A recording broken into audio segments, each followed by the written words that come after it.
welcome to the Imperial Truth Podcast. This is episode 18. My name's Greg Dan, and as usual, we are brought to you in conjunction with Scatter Shot Painting. For all your commission painting needs, I've been chatting to Chris over there recently. I actually got to watch one of his Google Hangouts last week, and yeah, it was really good. It was quite interesting. Good to chat with the other people on that hangout as well, and certainly as going forwards, if I can grab an airbrush, certainly be paying quite a bit more attention to what's going on there. But there was some good little hints and tips, and as I say, it was good to hang out with all the guys there. I was actually talking to Chris before that as well. Don't forget, he's got his Patreon running at the moment, so you can support him, and in supporting him, get a discount off what he's doing and various other things like that. So if you go to Patreon and look for him there, or follow his links that he's got on the Facebook, then that'll be really cool. But we were also chatting about how he puts models together as well as painting them. So I'm actually getting my Knight Castigator made by his guy in England, just because it's not something I particularly enjoy. And I'll be getting it back to paint myself, but if it saves me that hassle, then that's money well spent for me. But he's rearranged some of his prices a bit, but he's still extremely competitive. So get on over to Scattershot Painting and see what deals he's got on there as well. So on this show, we got Zac Padget talking about his experiences at Adepticon within the Heresy, and then alongside that, we've got a bit of an update on the global Heresy campaign run via the Oz 30k site. So we got a bit of information there. Zac joins me for the news section, which we'll follow shortly. Just before we do that, I wanted to talk about last episode, and we got to discussing a little bit of the rumours around the plastic Heresy stuff. I don't necessarily think I came across quite how I actually believe, but by the by, I thought I'd just kind of clear up. And also, I've had someone contact me who's going to remain nameless because I don't want their sources, stopping information flow. And again, it's all being quite sensible around getting any kind of rumours like this. So there is a bit of pinch of salt with some of these rumours naturally, because they are coming from other people, but I have reason to believe that there's strength to these ones. There's been chat about a box set of Heresy, and it appears that this is coming. The information I have gathered is that it's linked to the upcoming Forge World Focus, which will replace Lord of the Rings in stores. And it will be ideal for those people who like those boxed set games like Space Hulk, things like that you can pick up and play, and specifically for the people who like two particular legions. No statement of what those legions are. I'm completely guessing. If it links in with the Tempest release, then, and we saw Ultramarines, who again are the poster boys, that would be of the good side of 40 and 30k. That would be an interesting one. Whether Word Bearers or Sons of Horus, who knows? As I say, I mean, I don't even know it's Ultramarines. That is purely guesswork by me. I've been given no hints on that whatsoever. So, yeah, that looks like it's coming at some point, to be then built upon in terms of plastics. I think I said that it was less likely, something like that, but my thoughts were always that the plastics would come, mainly because if you're looking at what Forge World are doing with things like the Imperial Fists, the upgrade kits, etc., are quite expensive to buy as a set bundle, but it would make sense that they haven't bundled them. What I mean is they haven't bundled them together, so if you're buying them, you have to buy them individually, and they work out at quite a lot of money per individual Marine. I'd expected by now for them to have a bundle, but if we're going to see plastic Mark II, say, or Mark III, etc., on the shelf, then it makes sense within the structure of Forge World selling the upgrade kit for the plastic base kit. So that does seem to be a sensible step forward and seems to fit what we've seen. So I think it's a case of keeping our eyes open, and it's going to be a big release. Maybe we'll get more information at the open day, but who knows? Watch this space.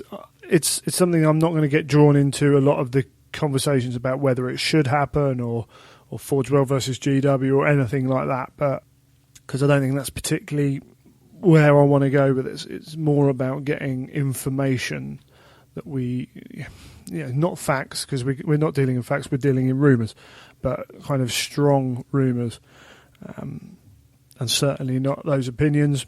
If it happens, it happens. There's not a lot that you can do about it. So for me personally, if it brings the price down, particularly going into this year where money's becoming a bit tighter, quite a bit tighter with a few bills I might have to pay this year, then that'll be a good thing and might mean I'll be able to collect some where I wouldn't be able to collect it before. But we shall see. The other piece of information that I have heard is that there's a possibility at the open day of us seeing a Warlord Titan. This has been one of those things that's been talked about a lot. When the Forge were doing the Warlord Titan, and at the weekend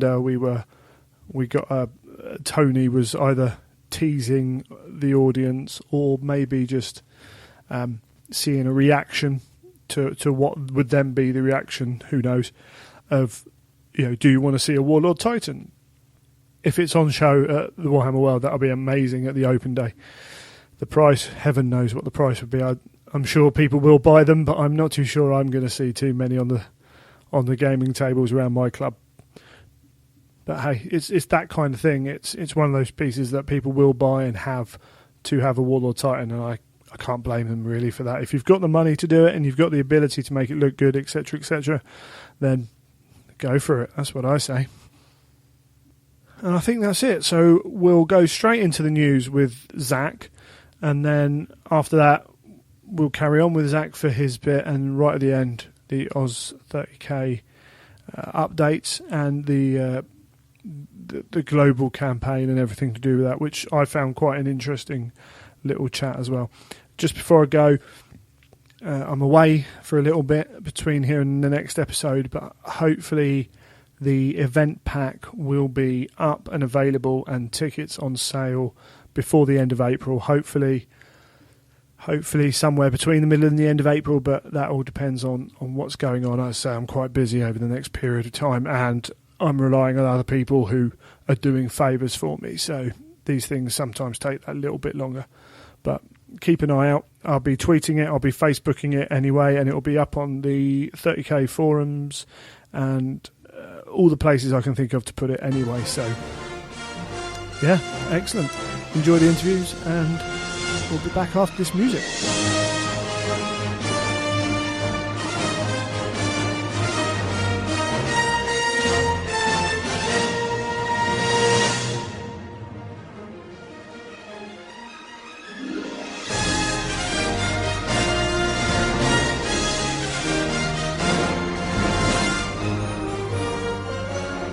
Joining me now, we have Zac Padget, all the way from across the pond. Hello, Zac. Hello. How are you doing? Doing fine this beautiful Saturday morning. Yeah, not so beautiful Saturday afternoon over here, but, that's the way it goes, I suppose. Well, it was snowing yesterday, and it's not snowing today, so that in my book is springtime. So I'm dealing with it. Don't blame you. So we've got you on because you were at Adepticon, and we're going to talk through that in a little bit, but we'll go through the news items from the last couple of weeks first. We'll leave the juicy stuff till last, because we'll probably talk about that a little bit more. Sure. Do you read the books, Zac? Do you read the books, keep up with them? I do, although my last book I read was, I want to say Vengeful Spirit. Sure. I think that was the last one. No, I want to say, Damnation of Hyphos was the last one I read. Okay, well, yeah, so I'm slightly behind, but I've been busy with work and getting married and all that fun stuff. So. All that stuff that gets in the way. Exactly. Yeah, you're not too far behind anyway, considering. Literally yesterday, on the Friday, Black Library released Raptor, the audio, featuring the Space Wolves and the Raven Guard, with the funky Wolfen on the cover. So I actually sat down and listened to that last night while I was pottering around doing a bit of painting. That was a good little listen. As with a lot of these audios, it doesn't necessarily, it's not a keystone of the heresy, but it has information in there that can be dragged out and used. So I don't listen to the audiobooks very much. Normally for what I listen to, say a podcast or a book, I'm driving in my car, because I travel a lot for work. Sure. So in general, I try to have something to listen to. Podcasts are great. Books, it seems like I don't pay attention to the details nearly as well. So I kind of don't latch on to the audiobooks straight away. Where a regular book, it's something I usually get to my hotel room and I actually have something physical in my hands to flip tape pages through and everything else. So that's where I am. But no, I haven't. Anything that's an audiobook, I've really kind of set on the back burner in general. Although I did have to read Censure, which was a really good Ultramarine audio with Anid Thale. Yeah, absolutely. I understand what you mean. It's very easy for me when I'm driving around to phase out when listening to a story. And I have sometimes I have to stop the story and go and listen to a podcast where it doesn't matter so much if you do phase out that little bit. But yeah, so Raptor's up and say that's very good. Alongside that, they've actually put, I'm going to get this the right way around, Legacies of Betrayal, which is one of the books that are all now up for download as individual stories. So you can pick and choose, which I think a lot more people are doing when it comes to some of the short stories particularly. But that was, so that's all up. And then alongside that, Blades of the Traitors coming soon, which was first released at the Horus Heresy Weekender in February. And that's got some really cool little stories in it. Again, it's an anthology, collection of short stories. This has been talked about actually on a couple of forums about how we haven't had a novel for quite a while for the Heresy, since Damnation actually. So we're kind of waiting to see what's coming. I know that people got busy and there was a delay for Graham writing The Crimson King, and Aaron Dembski-Bowden's got caught up with the Talon of Horror series.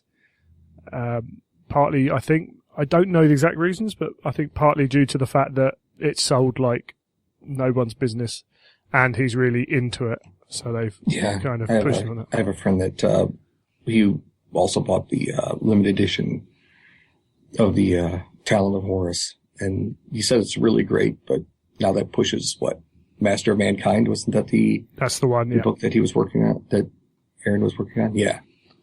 So, we've had Gav Thorpe had mentioned something. He's back to working on Angels of Caliban for the Horus Heresy. So we're waiting probably for Deathfire as the next book, because that picture's been around for 5-6 months now. So by Nick Kime and the Salamanders. Okay. But yeah, it's an interesting little period. Dan Abnett's busy writing every comic, I think. I just keep seeing his name pop up on like He-Man and whatever. So he's doing all that and computer games, and Graham's working on computer games as well. And James Swallow, I haven't seen him talk about what he's doing, but I know he's involved in the computer game industry as well. But it'll be interesting to see what happens if we get some new authors, because Black Library have also moved their open submissions as well. So anyone can submit a piece of writing kind of any time, I think. So if you are a writer and you want to do that, there's go to Black Library and search for it. It'll be on there. What is interesting with it is I think they asked for a piece of in-game fluff, as it were, and kind of in-universe fluff, and then they see if you can write along those lines. But yeah, so that library is a bit going on. Also, there's the art prints available. They keep pushing now, so there's a lot of very cool art prints. It's the one thing at the Weekenders that is every year I get a little bit more tempted to go and spend money on pictures to put on my walls. I know Forge World is also selling some of the art prints for the Horus Heresy books also at the different events. They had those up at Adepticon as well. Yeah, they also do the sketches they use on the character pieces. I missed those. No, they might, if I had them, I missed those. They might not have taken them to America, I don't know, but they have. So the little hand-drawn sketch of whoever, say, Sevatar will be there, or Korax, or whoever. Little, almost like charcoal drawings they look a little bit like, so they're selling them as well. Yeah, so it just gets harder and harder every time I see them to not splurge on them, but, money's not stretching to that at the moment. It's too many toys to buy. Yeah, I'm currently working on designing a game room in my basement so I can actually have a table. My local game store will be closing sometime end of next month, so trying to put together something where all the friends that I have can come over here and get our game on instead of going to the game store. So yeah, that's kind of taking all my spare pocket change, as it were. Yeah, absolutely. That's part of life. So moving on to Forge World, 2 big releases this week. Dynat. We'll start with Armillus Dynat. Now, the character series, in my opinion, has pretty much just been getting better and better, and Dynat's phenomenal. We saw it at the Weekender, and I don't know, they may have taken it to Adepticon to show it off. I didn't. No, didn't see it. He wasn't there. Okay, so it was there unpainted, and painted looks phenomenal. Well, I didn't see it painted there, but yeah, it just looks an absolute kick-ass model. Yeah, it has that general overlooking the battlefield kind of feel to it. Not so much. It's not an action piece, but it's definitely it's just a very striking model. Really well done. Yeah, definitely, and with the curved sword and the Thunderhammer, as well as the model itself's gorgeous, and then they painted that tattoo on his head as well. Yeah, he also has his armor has all those individual small scales running all down it. That's fantastic. Yeah, it's a beautiful, beautiful piece. And if anyone's got any worries about the character series not being up to scratch with new guys coming on, I assume this was one of the new guys. I could be wrong. I don't know who sculpted it, to be honest. But it looks like it's in good hands, whatever. So let's not worry about that. Before we get onto the flyer, actually, last week we had the Iron Warriors torsos and heads, which I really like.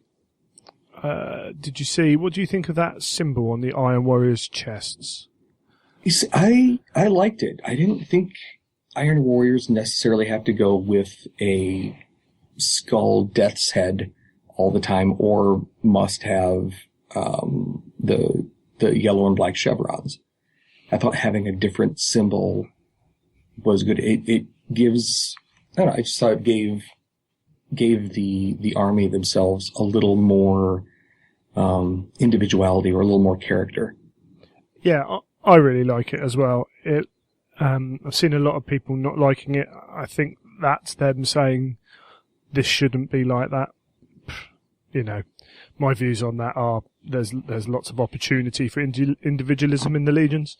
The Iron Warriors will have less than most, to be fair to them, but if that's a representation of the eye as Perturabo looked upon it from a boy. If you've read Vengeful Spirit, you'll understand that Perturabo's been dominated by the maelstrom of chaos. So they don't know what it is at the time, do they?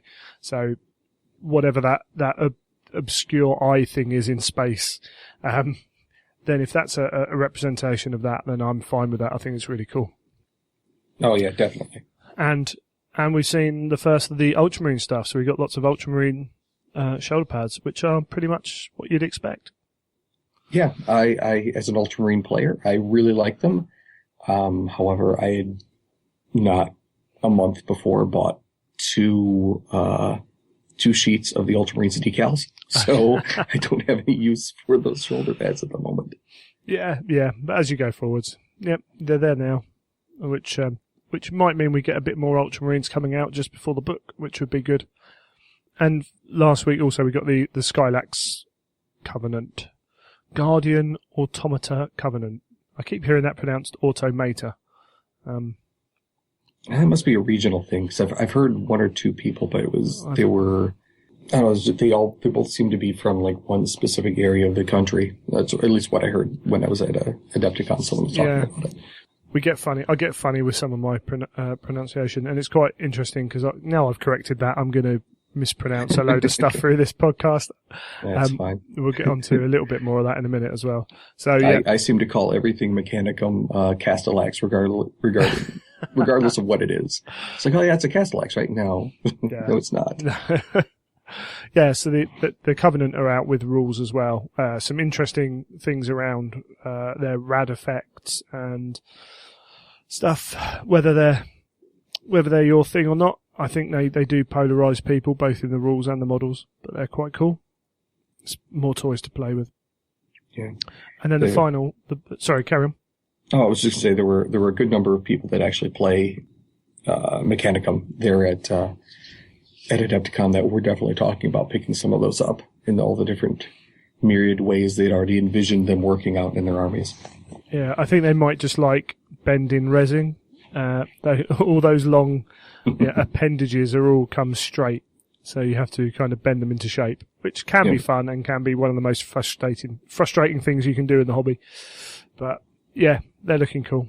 And then the one that's probably been talked about the most is the Xiphon Pattern Interceptor. Yeah, definitely. I definitely took a quick notice of when that came in. It's a beautiful, beautiful ship. I got to look at it at the Weekender, and I fell in love with it at first glance. Yes, people are saying they've ripped off Battlestar Galactica. I don't think they have ripped off Battlestar Galactica. We talked to the guy who designed it. At the end of the day, there are only so many ways you can design a one-seater spaceship. Yeah, a one-seater fighter that has some kind of sci-fi look to it. Yeah, I agree. It has bits and pieces that kind of remind you. It's mostly the nose, I think it is. Yeah, that does the majority of it. But I think without the nose, I mean, some guy they were talking about from the back, it looks quite a lot like a more of a Star Wars type ship. But this thing's designed to. Well, part of it is it can go and kill other fighters quite easily.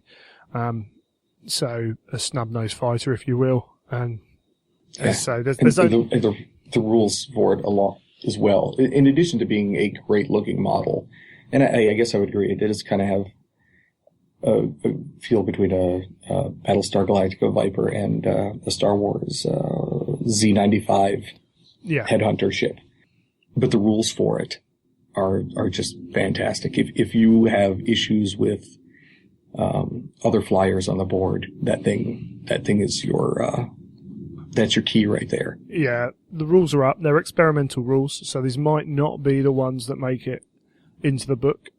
But seeing as the book was pretty much kind of being sorted out at the end of February, as in being edited, then I think it'll be pretty close. Well, you might see a slight change in points or something like that, but it's got a roll. I mean, I've seen a lot of people saying, "Oh, it's easy to kill. It's only got 2 hull points. It's front, side, rear armor 11." Yeah, but if your opponent hasn't got any Skyfire stuff and you come on behind there, whatever you want to put in front of it, if you come on behind it that's flying, then you're probably going to take it down. Oh, definitely. And one of the things that I notice not many people are realizing is that it's agile. So its jinx save is on a 3-up and not a 4, which makes it a lot more survivable. And if that's coming in general game, general game purposes, if that thing's coming in from, Deep Strike or coming in from reserves, as a game player, you want to be taking out anything that would have Skyfire, would put it in potential danger to begin with. So, just to give it that option. Yeah, like anything. If you've got something you need to do a specific job, and then you need to keep that alive, you need to stop things from killing it. So you have to plan your game plan as much as you can. Or, I mean, there are ways of avoiding people Skyfiring you. You can still hide these things. If you're playing with appropriate terrain, things like that, staying out of range, there are still options that people have that people tend to forget. But it's designed to kill vehicles. the missiles it can have a heavy 2 cluster warhead. This rule is just brilliant. So anytime it scores a penetrating hit on a target with an armor value, you roll D3 times on the vehicle damage table and pick the highest. Yeah, I mean that so many times I can point to where I've direct hit with a las cannon on the side of a flyer or any other kind of vehicle, and then I roll for my armor penetration roll and I get a 1, and so nothing really happens. Yeah, absolutely. So you've got on this thing you can fire 2 of these missiles, 2 twin link las cannons. It's point at it and kill it. And 60-inch range on those missiles as well. So, as I said earlier, if someone's got if the answer to this plane is in a slightly to one side of the board, there is a chance you can bring this on the other side, be out of range of them, but be in range of your missiles. So it's it's situational, and you've got to play the game. But yeah, well, the thing is, you can for 10 points you can give it the equipment that'll allow it to perform strafing run. So your ballistic skill 5 against ground targets. But the other thing about the missiles are they're AP2, so they're great against Terminators or anything in a high armor kind of feel. And the missiles also, when you're shooting at whatever target, they will force your opponent to either reroll, or they'll force them to reroll jinx saves, or they'll also reroll cover saves, successful cover saves. Yeah, on an AP2 weapon, that's fantastic. Yes, yeah. There's a lot of use for this. Playing the Mechanicum, I know how annoying it is for people to have to reroll cover saves or have their cover saves reduced by 2, something like that. With decent AP weapons, you just see people get a bit frustrated with it. So there's no point in putting them here. It's like, no, there isn't. No, but it's all part of the fun. So yeah, that's a lovely. I will get one at some point for my Space Wolves. There's no doubt about it. Again, I see a lot of chat online. Oh, I'm not doing this. It's too many points. It's this, it's that. And seeing someone else asking, should I get one? Should I get one? My answer is yes. Why aren't you going to get one? It looks freaking amazing. And, I'll worry about the rules later. Yeah, I definitely know I'm going to eventually get one. I just have to figure out where in what 205 points in my list I have to cut out to do it. Oh, right, yeah. But I know I must have it. Excellent. The one last little bit of news is actually Games Workshop related. Because this Friday saw the pre-releases go up for the Adeptus Mechanicus. And this is the other thing that I might as well say it. I really hate the term AdMech. I think I might be the only one. And it's just one of those weird little things. I hate the term AdMech. So it's Adeptus Mechanicus when I say it. Yeah, no, I'm the same way. I dislike the abbreviated terms for pretty much anything that in 40K. Sure. Calling Tigerius Tiggy yeah. bugs everything out of me. But, hey, people are going to call them AdMech at me from now on probably because I've said that. I've opened myself up to it and that's fine. But the other thing is these are Adeptus Mechanicus because they are for 40K. When you're talking about the Mechanicum in 30K, it is just the Mechanicum. I don't necessarily think people understand there's a difference. And that difference is down to the whole structural organisation and how involved they are with the Imperium and a number of other things. But they are essentially different bodies. The Mechanicum, the Adeptus Mechanicus is what was born out of the Mechanicum. And it's why it's the same thing between Chapter and Legions, really. There's a whole different setup. So these models, a lot of people have been talking about the infantry, using them for tech thralls. I had some credit online, I have ordered a unit of infantry with the view to potentially using them as tech thralls. It's £29, I think, for 10 of these guys, and it's £35 for the tech thralls. But that's roughly $45 to $50 US, I believe. When you're buying 20 guys in a unit, that little bit of cash, it does help. But also, I quite like the look of them. I like the tech thralls as well. And it's going to be a real interesting one to see if I can balance them up.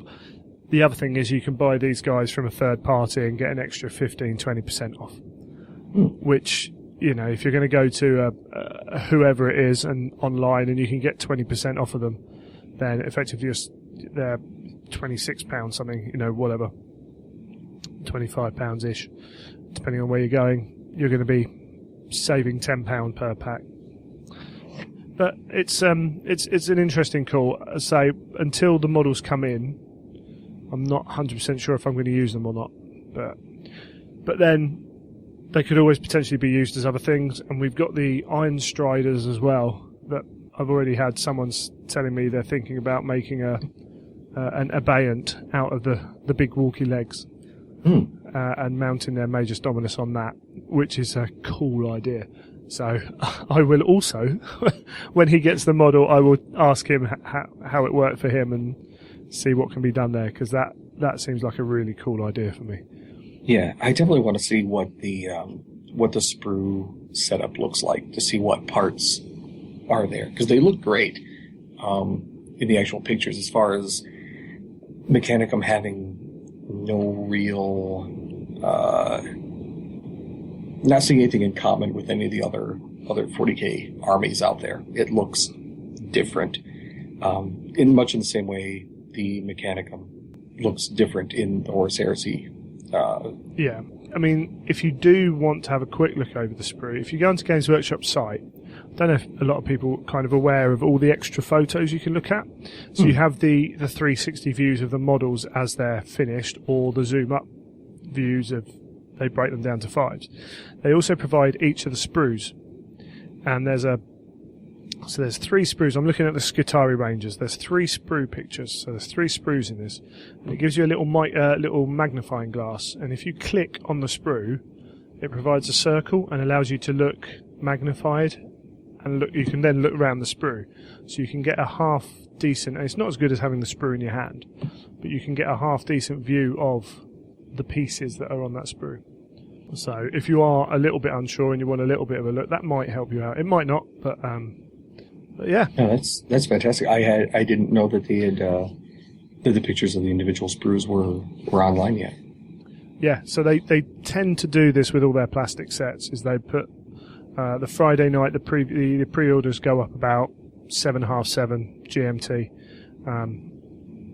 and then you're looking at having, as I say, the sprues are generally on them now, which is really good. I think that's it for the news. I'm pretty sure that covers everything that's happened in the last I'm pretty sure weeks, it does. Yeah. That's one of the bonuses / disadvantages of Heresy. It's there's a steady progression, but there's not a huge amount that comes out each week, unless there's an event on. So what we'll do is we'll take a very quick break, and we'll come back and we'll chat some Adepticon 2015. Do you have transport bags filled with grey plastic models? A centrepiece model that you can't yet bring yourself around to try and do justice to? A total hatred of painting blocky vehicles? Or even just the idea of an army that you haven't yet bought any models for and can't see any way of fitting in painting time around the job, kids, and everything else life throws at you? Maybe you should give Scattershot Painting a message. Chris has been painting for 10 years, and you can see examples of his work on Facebook pages. Prices start from as little as $5 a model for good tabletop quality models, and there will be plenty of communication, including a lot of photos as the project progresses. Chris specialises in single miniatures. He is just as happy painting armies. So whether you want a single model painted or a whole army put together from scratch, then head over to Facebook and search for Scattershot Painting and send Chris a message.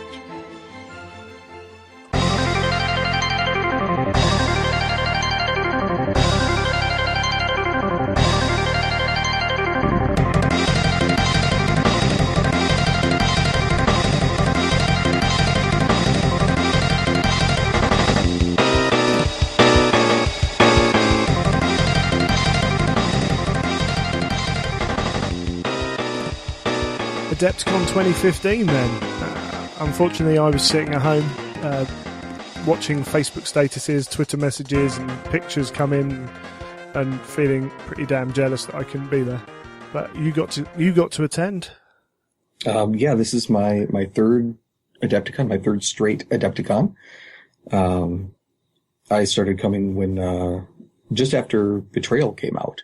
As soon as they mentioned that they were going to have Horus Heresy games, I immediately signed up and I've been there ever since. So, but yeah, Adepticon is it's hard to put into words because there's so much going on, because it's not just Games Workshop, games. So you have more than fantasy. You have more than, 30K. You have all the other game manufacturers. You have painting competitions, the vendor hall. I have one friend who finally came this year after my bugging him for years to come out. Finally came. He spent his entire time in the vendor hall. He didn't play any games out there. So, although being his first, he didn't want to sign up for anything. So he was kind of going to sit back and take a look at it. And soon after, he was regretting not bringing any of his armies or anything to play. So yeah, brief background for Adepticon. It started out as a 40k tournament and then grew to be a Games Workshop tournament and then grew to be a convention. And as you say, now you can play games of Wild West Exodus or Hordes and War Machine or whatever the new game is out on Kickstarter. Painting competitions, painting seminars, modelling seminars, you name it. They've got a lot going on there. Yeah, and they also do a lot of demo games of, well, pretty much any game that you want to play, with the exception of 40K or anything like that. They have demo games or even small-scale games of different types, so you can actually get in and get a feel for those. They had the new Star Wars Armada, the capital ship game. They had the demo running of that over the weekend. But even like in the Heresy vein, they had Zone Mortalis. They even had the Tactical Strike Victory is Vengeance game, which was fantastic. It's kind of a overly complicated combat patrol. Yeah. A great game, a lot of fun. Great way to, if you have anyone in your area that is kind of on the fence about playing 30K, that game system, which is in book 3, is a fantastic way to kind of get them into it, because it only takes a small model count. It's not over the top, and even really only needs a small table space to begin with. And all of your models start off as they can play as individual people, or you can put them in ad hoc squads. But I'm sorry, I'm getting a little sidetracked. But they have pretty much any game that you can, any tabletop game that's out there currently, you can find people playing, or they have an event for that game there. Yeah, I think it's fair to say that some of these companies look at it as a good way of breaking people out of the Games Workshop mould. Privateer Press were very keen a number of years ago. They put their plastic starter boxes in the swag bag. It's a good way of trying to break some people away from the Games Workshop market, and that is why you've got your Fantasy Flight Games there selling stuff. You've got your Wild West Exodus guys taking authors there, having signings and all that kind of thing. So, but that's all good for a Adepticon as a whole to work as a con. It actually helps create more of a rounded game experience. Oh, definitely. They have two different types of badges to get in for Adepticon. There's just your standard gamer badge, and then there's what they call the very important gamer, or VIG badge.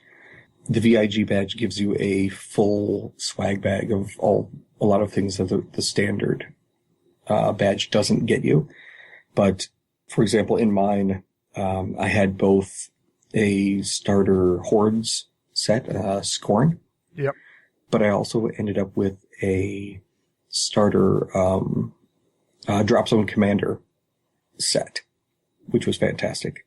And also a starter Wrath of Kings starter set. Okay. So, I mean, that was cool. More models than I know what to deal with now. Yeah, but on top of all that, at the end of the day, they do the Adepticon Teams tournament for 40k. The main tournament, the Warhammer tournament, was 200 players this year. The team tournament's like 400 for 40k. It's around there. Sounds right. Yeah, it's around there. You know, not exact numbers. And this year, the prizes, the Warhammer prizes went up to having a trip to Mexico for the winner. The 40k prize is a holiday and some money, and yeah, so it's still very much, those are the 40k tournament and the team tournament are very much the key events, the real big draws, if it were. Right. Well, there's also the 40k friendly, that's in addition to those other ones as well. Yeah, there's so many different games running around. It's 3 or 4 days of lots of gaming. Mainly 40k and fantasy, but with, let's say, a lot of these other games around as well. So there's a lot to intrigue you if you aren't playing a game. When I went last year, I spent most of my weekend in the Warhammer Hall, played the championships. I played a small 1,200 point game and the doubles.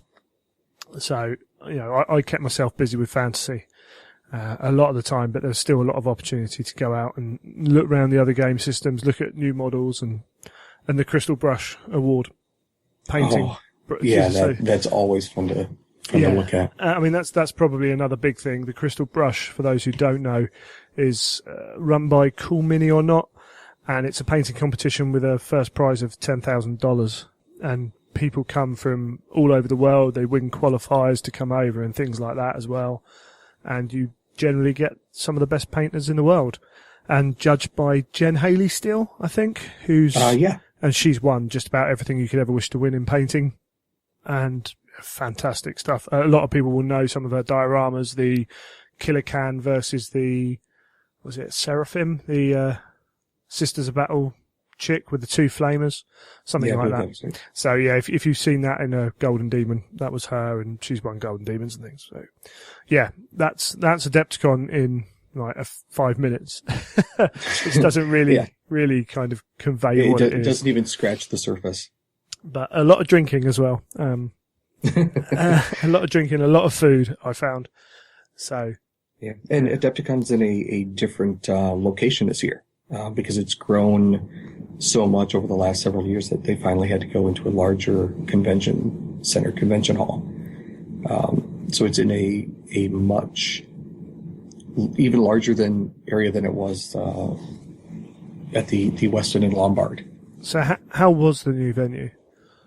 It was really good. I liked it a lot more. It seemed like everything was a lot lot closer together, a little centrally located, and because I have a friend I have a couple friends actually that play Dreadball, one of the Mantic games. And last year at Adepticon, because it's in a hotel, they were up on, I want to say like the 15th floor in some side room, that they cleared out all the beds and everything else. And this year they were actually, down on, in the main section. They weren't so far off, and no one could actually find where they were playing. They were in with the rest of the groups. There's plenty of room. Brilliant. I did, as I say, a lot of friends were there. Did hear the food was a bit more expensive, but everyone seemed to have a TV in the mirror of their bathroom. Well, because I travel for work, I collect all of my hotel points, so I actually stayed for free down the road. Oh, excellent. Adepticon, so... Yeah. So, all these things have their ups and downs, but at the end of the day, if you want food, you can always get a cab somewhere if you want to save some money and those it was, I want to say maybe 2 blocks down the road, you actually had a shopping mall there, and every available food choice you can imagine. You just had to go out down the road just a bit. So yeah, so it depends how lazy you want to be or how many beverages you've imbibed through the day. Yeah. If you were stuck at the convention hall and you were buying from the concession stand at the back of the convention hall, yes, it was very expensive for what you got.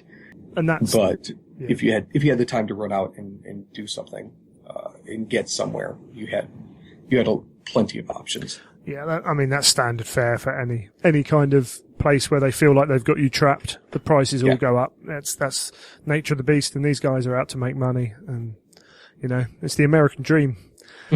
Someone's earning a lot of money.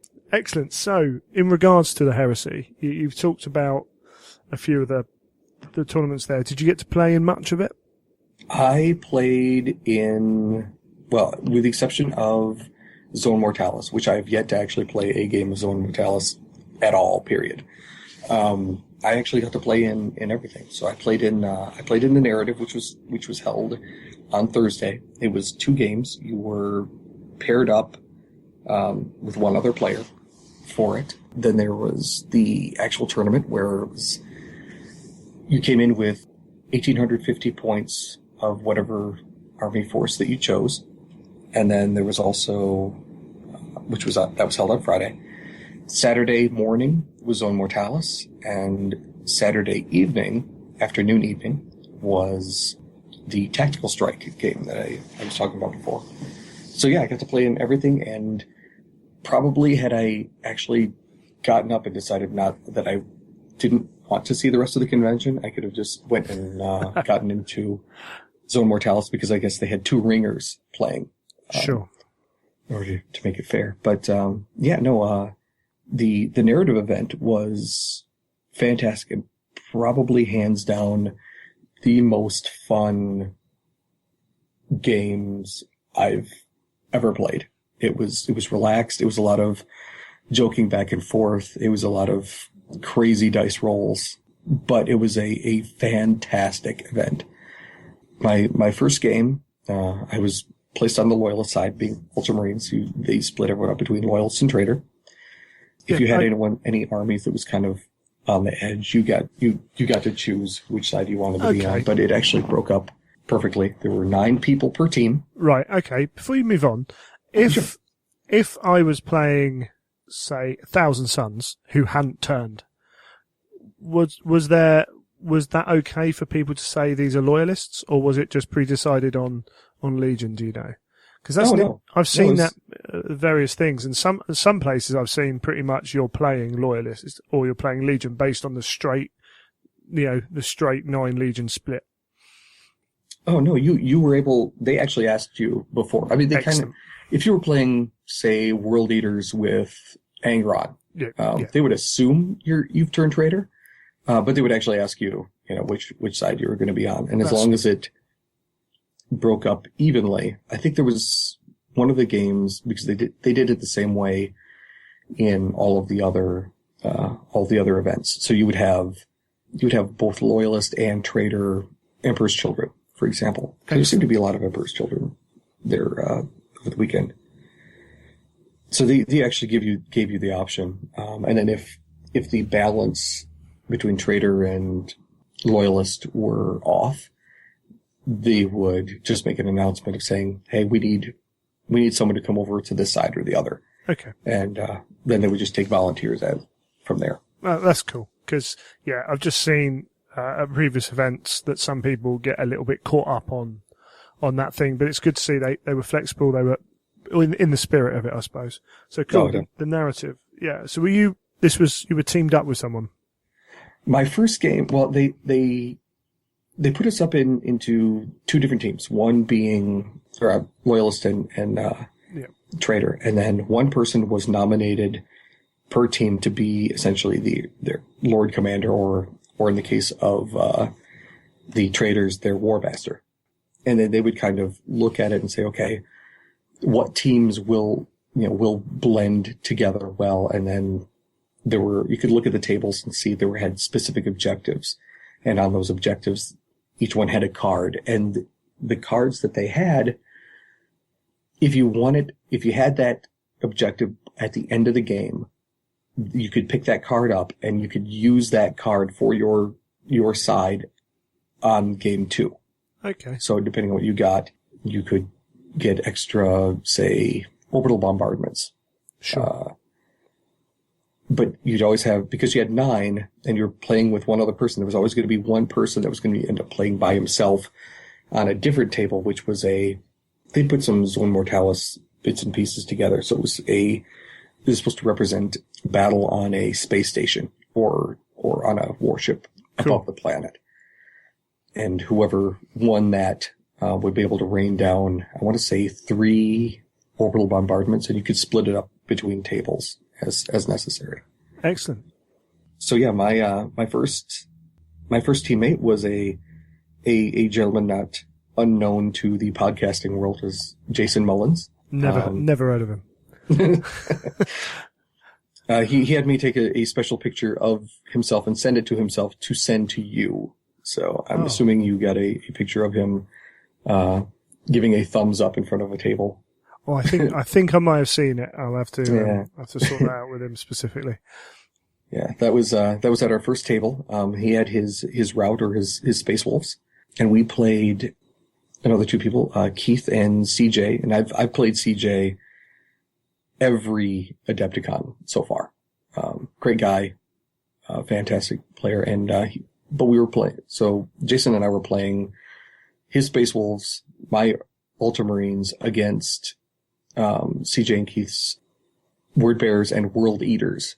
Each of them had their respective Primarch, which was fantastic to go against. And honestly, Primarchs can be felled with enough proper shooting, enough chances. But both players were fantastic. Both of them had such incredible paint schemes. I know I posted a number of pictures up on the Imperial Truth podcast group page. If you go through there and find a big grouping of World Eaters that look like the edges are all rusty and everything, it's a really well done paint scheme. Sure. And then CJ's Word Bearers were fantastic also. For example, his Storm Eagle, he had actually used a golden, I want to say a paint pen or whatever, but had really fine, tight lines and concentric circles. So it actually looked like not runes, but some kind of arcane symbolism on all of his vehicles and everything else. It really did a amazing job in everything that he had. It was a good game. I lost my Praetor to Angron, who, when he comes across the board with a good-sized squad of Red Butchers in Terminator armor, in a Spartan, there's not much you can do. Our first turn, we did great at taking out regular troops and taking out rhinos to keep the main force back, but there was nothing we were going to do about keeping Angron on his way. We managed to knock down, I want to say 3 wounds. I think he was down to 1 or 2 by the end of the game. But he was still rampaging, covering. Yeah, he had a fair amount of real estate on the board that was under his control. Morgar, on the other hand, he came in through reserve. We rode in on that very same Storm Eagle with a squad of Gal Vorbach. Nice. And he broke off from them. The Gal Vorbach butchered their way through many a thing as well. I think we managed to whittle them down to just 1 or 2 models, but by that time there was so much death and destruction on the field that one or two models could still, control a fair good amount of board. Yeah. Lorgar, on the other hand, he got the focused fire of 2 legions worth of fury, and not Fury of the Legion, but he took a lot of las cannons and a lot of plasma. That would do it. Yeah. and that did do him in. So Lorgar went down, but Angron still ruled the day over a good half of the board. Awesome. Yeah, I don't think I've taken a Primarch down yet with my Mechanicum. Just tied them up with bodies generally, but it's all part of the fun. In general, the plasma, and just like in regular 40k, plasma and las cannons can, do whatever you need to whatever force that you're fighting. There's just, in general, you have to put in a lot more shots in order to take down a Primarch with all their higher invulnerable saves. Definitely. How did your other games go? The second game, I was teamed up with a gentleman I know from also here in Michigan, named Jeff. He has Imperial Fists, and which are fantastic painting. Something about the yellow and the black as a secondary color. Just everything makes that yellow pop so well. Yeah. But we faced another friend of mine, Jared, his Sons of Horus with Horus, and another player that I got to know a little better over the course of the weekend was Scott and his Emperor's Children with Volgrim. So both games, 2 Horuses to deal with, and it was definitely interesting. We did fairly well against the 2 Primarchs, or against the 2 armies, right up until the Primarchs hit the table, and as such, it worked out to what you can imagine. I guess you should backtrack just a little bit. At the end of the first round of games, the traders were ahead by, I want to say, a solid 9 points. Right. So the entire trader group, they were soundly beating us, and rightly so. But then the second round, thanks to my teammate acting as kind of like as any good Imperial Fist player would, be a wall of bodies in the face of overwhelming odds, he took the full brunt of Horus and his Justarin's Wrath, who he also had Abaddon in that group. So it was he deep struck them directly into our back deployment zone over on one side, and there wasn't a whole heck of a lot we could do about it. We were just there, and we were going to have to deal with it.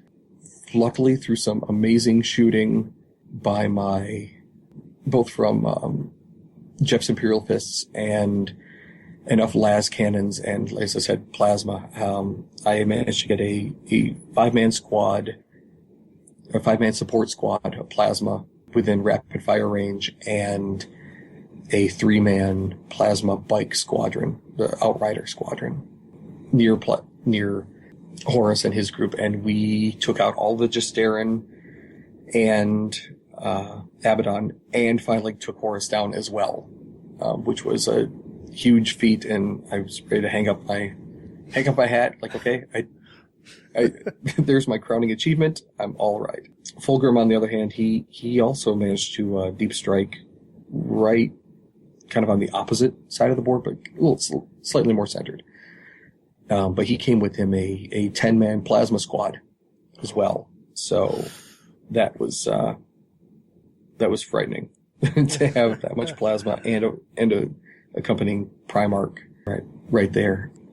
But by the end of the game, we managed to win through sacrificing. I had to end up sacrificing my Praetor to Fulgrim, because I didn't mention that, and I forgot, the guys that ran all of the Heresy games that weekend put in a ton of work, but also they wrote up and had printed tactical objective cards specifically tailored to the Horus Heresy games.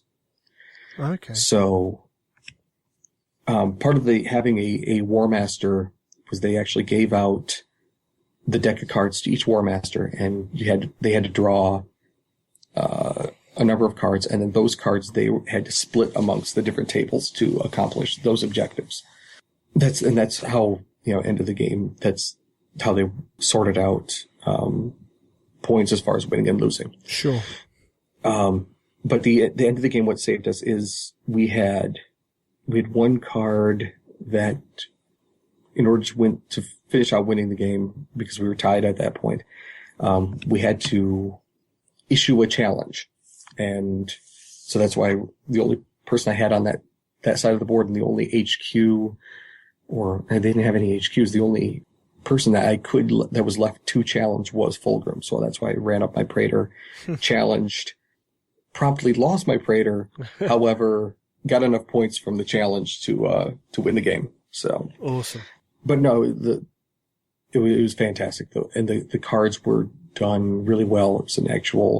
It wasn't just paper. They actually made like a really nice semi-glossy card. It was two-sided. The back side has the Eye of Horus on it. The front, it was just a really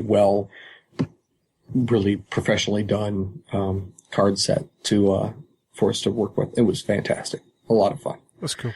By the end of it, though, at the end of the event, the traitors had won. However, they only won by 6 points, as the loyalists made a valiant attempt to come back, but only managed to bridge the gap somewhat.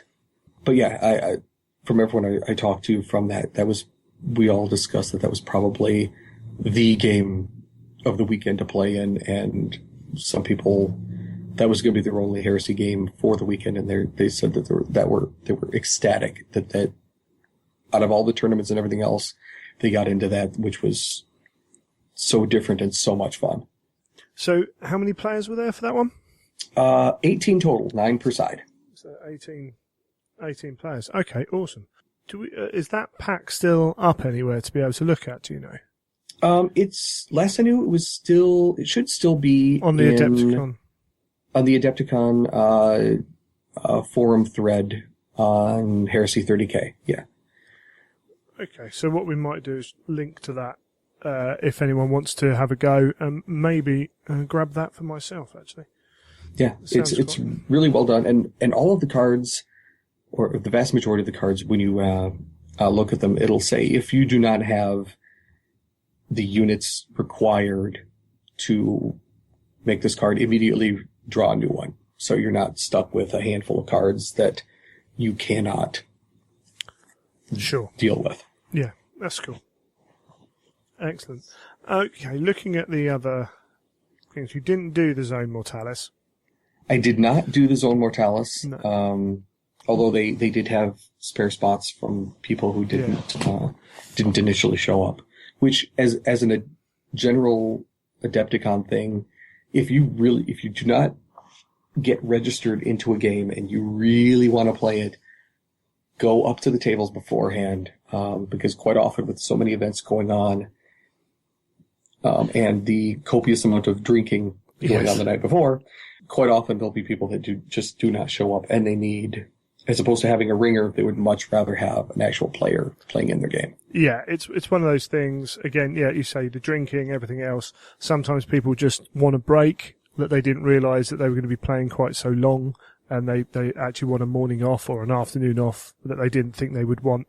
Or you'll find that they've already double booked and they're thinking, well, I might go to this, but I better book something else up just in case I don't.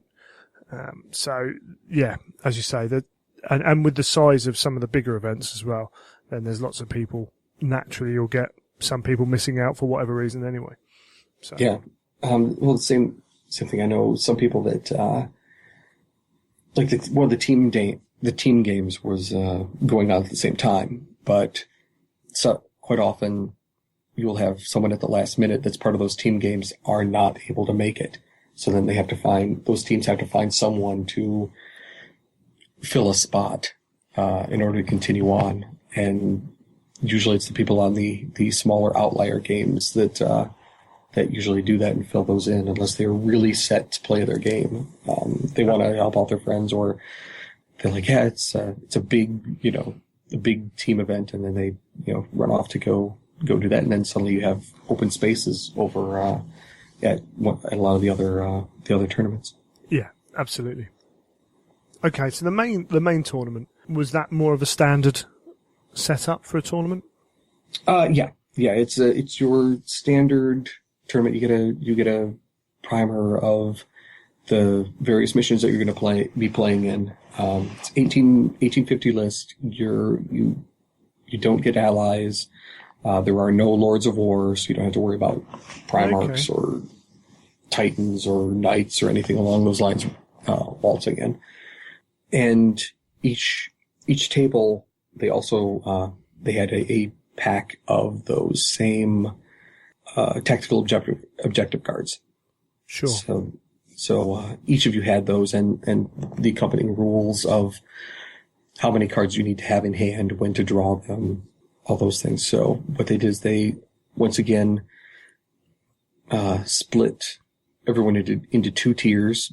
You had loyalists and traitors, and what they would try to do is pair one loyalist against one traitor. Although this year, if I recall correctly, they were short one traitor to make it an even split, so they ended up having to have a ringer in there at some point.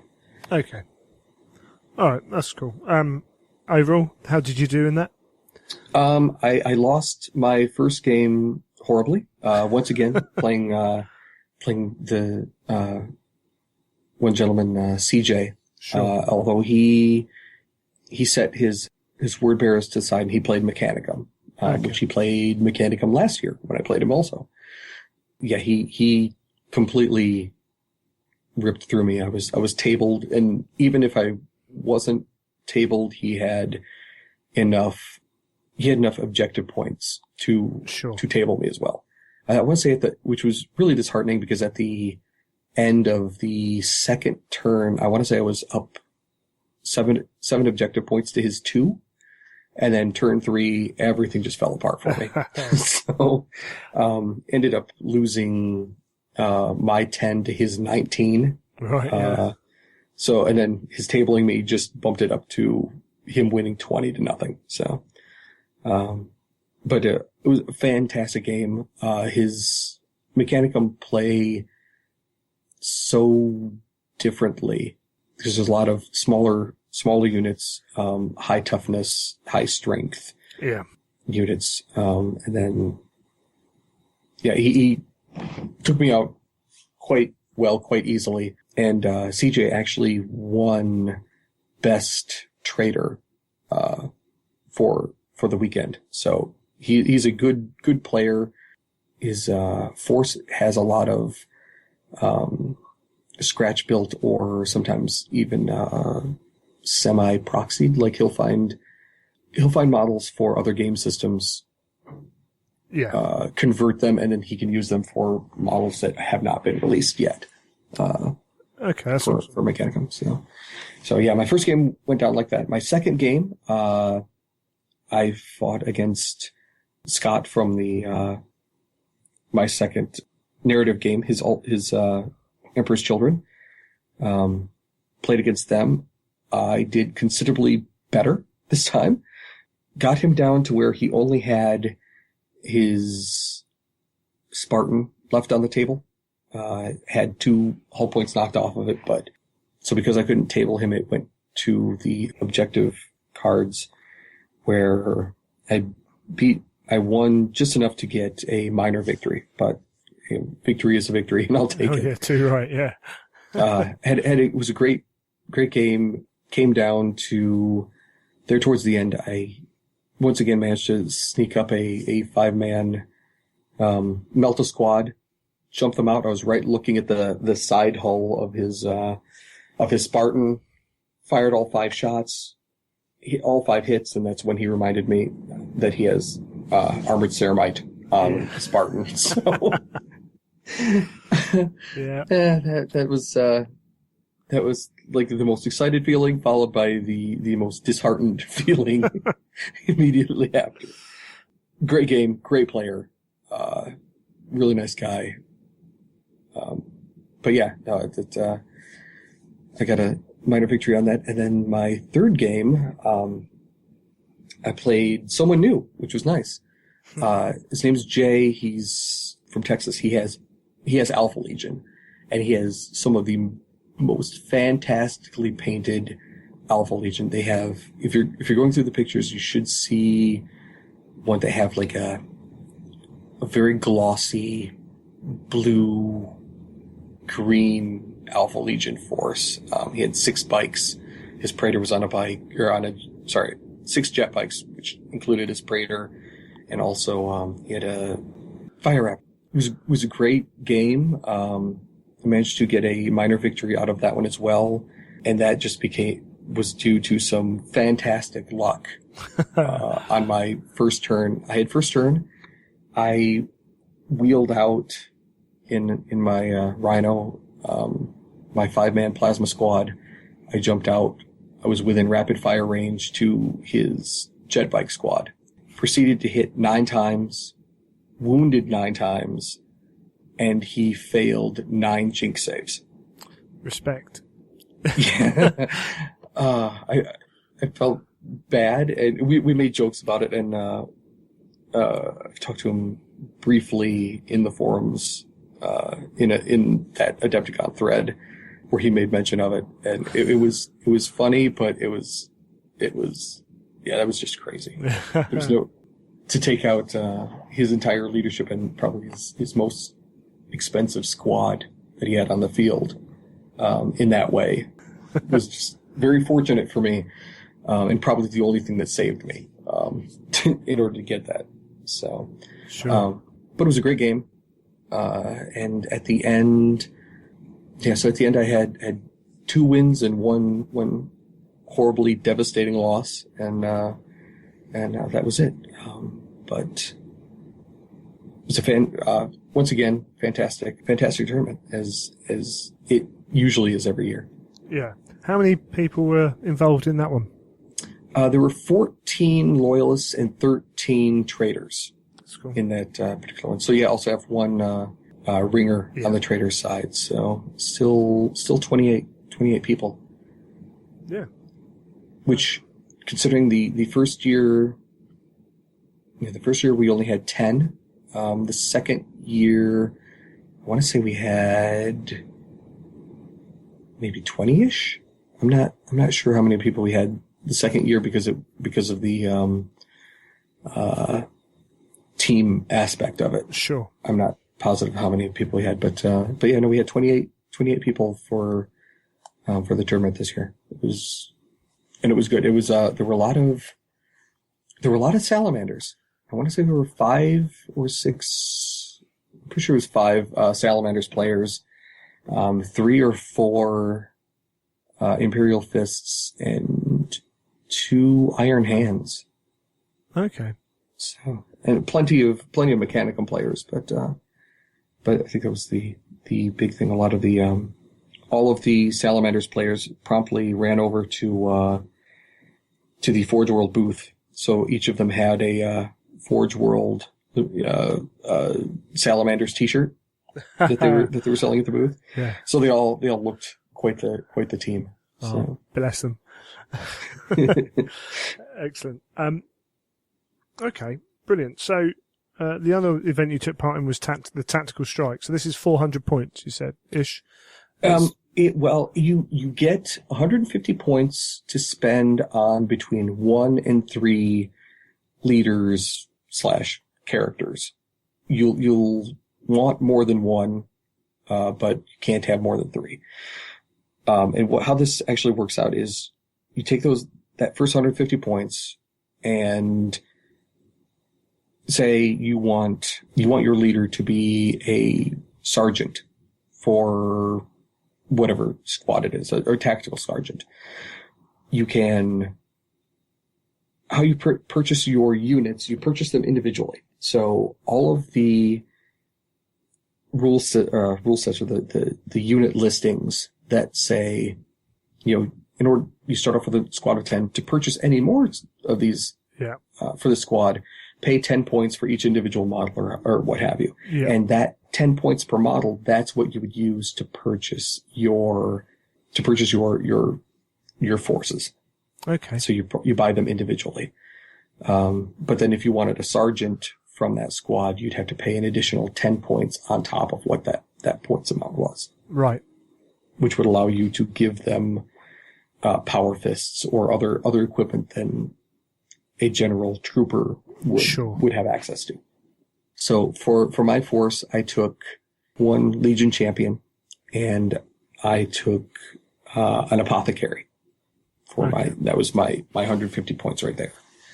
And then from there, you had to have 3 different lists.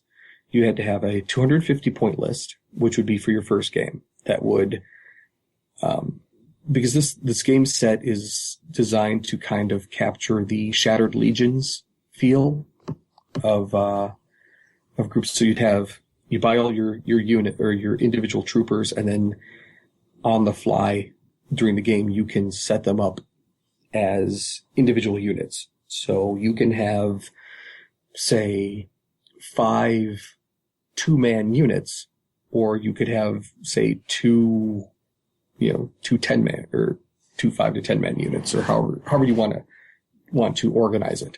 Yeah. It's a really different. It's 30K, but there's so many other smaller extra rules that kind of throws you. So you have a 250 list, which will be your first game. Depending on how well you do, as far as capturing objectives in that game, you can spend points or supply points based off of those objectives to maintain your list at 250, upgrade it so you can spend, you can have a 300 point list, or if you do poorly and you're not able to spend the points, then you may have to move down to a 200 point list. Right. Which, depending on how well that first game or even that second game goes, can really change the makeup of your list and how you have to play. Yeah. Okay, that sounds pretty cool. So there's progression through the event. Yeah. My first player, she was a Night Lords player, really good. She was still kind of getting used to the tactical objective game system, which, full disclosure, everyone there at the table that was their first exposure really to the tactical objective game system. So all of us had various questions of one type or another. Yeah. I want to say there were 18 players total for that one as well. We had a really good game, but she took Night Lords. She had several units in there, Raptors. They had lightning claws and all that, which were fantastic against my regular troops. However, for my 250 list, I spent the bulk of it on 5 Terminators. So lightning claws against Terminators doesn't work out the way it used to a couple editions ago. So that saved me. She still managed to kill 3 of my Terminators, but it wasn't enough at the end of the game to strike them back, because I was able to kill enough of her troops, and then by the end of the game capture enough objectives to win the game. But still, it was a really good game. And the people that came to the tactical objective game, or the tactical strike game, were so fantastic in their paid schemes. Just amazing. I suppose. And definitely one of them. If they knew where they were coming to that, was there an element of painting specific models just for that? Do you know, or was it just a case of there was a high level of quality, period, and they selected from a high level? There was definitely a high level of quality. The rule set allows you to take different units from different armies and kind of combine them, as long as the allies chart says that those legions are battle brothers. You were A-OK for putting those together, but no one actually came to the event like that. You always had pure forces. So I think people just took what they had, which were painted extremely well, and then took those forces in. Because I know my first opponent, she said she and a number of other players had all come over from Combat Patrol. So they already had Space Marine units or something of the sort set up for small games. So they already had their a really well painted force together. I think they just converted it or allocated it differently to represent Heresy forces. Okay. They were all Heresy models, but it was just, I think they probably purchased, I didn't ask, but I'm assuming what they did is they purchased Forge World units because they looked so much better than in many cases, the standard Games Workshop equivalent. Sure. And did it that way. So, my second player, he was, his name was Mo. He and his dad drove in from Toronto over in Canada. He played World Eaters, and World Eaters, as they do, are great in close combat situations. My happy little Terminator trick didn't work as well because Mo also had Terminators in his group. And he came down to the very end and he had completely wiped me off of the table. So I did manage to take his leader out, but he'd wiped me completely from the table. So that was my second game. The third game was interesting. I didn't know it at the time, but I was put together against an Iron Warriors player, and I wasn't aware of it at the time, but he had completely tabled his first two opponents. Right. So had I known that, I probably would have been. I was already freaked out from looking at his army because he had two rhinos. Okay. Each rhino, one rhino, he had a missile launcher Havoc squad, or a two-man Havoc launcher squad. At the far back squad was two las cannons, and one of those las cannons was his main leader, his headquarters, and he had another missile launcher throughout there in his army as well. Terminator armor still isn't all that hot against las cannons. No, sorry. However, it became a running joke